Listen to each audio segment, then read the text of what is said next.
Health conscious బాగా పెరిగిపోయింది. నేనేం తింటున్నాను, ఏం తినాలి, ఏం తినొద్దు, ఎన్ని న్యూట్రియంట్స్ ఉన్నాయి, ఇలాంటి వాళ్ళ సంఖ్య అనేది పెరుగుతోంది కదా.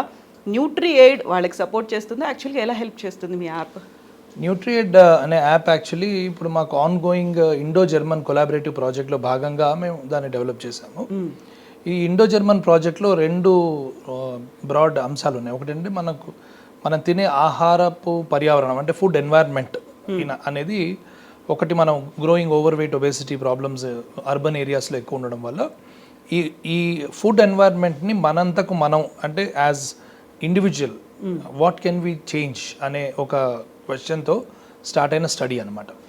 ఈ న్యూట్రీ ఎయిడ్ యాప్లో ఈ యాప్ని వాడుకొని ప్రజలు వారి చుట్టుపక్కల ఉన్న ఆహారాన్ని వారు అంటే ఫుడ్ చాయిసెస్, వారి చాయిసెస్ కానీ వారు ఎన్నుకునే ఆహారాన్ని కానీ వారు ఎలా ఆల్టర్ చేసుకోగలరు, ఒకవేళ అలా చేసుకుంటే మన చుట్టుపక్కల ఉన్న ఆహార పర్యావరణాన్ని మనం ఏమన్నా మార్చుకోవచ్చా అనే ఒక క్వశ్చన్ని పైన రీసెర్చ్ చేస్తూ దాంట్లో భాగంగా ఈ యాప్ ఒక టెక్నాలజికల్ టూల్గా వాడుకోవాలనే ఉద్దేశంతో ఇది డెవలప్ చేశాం.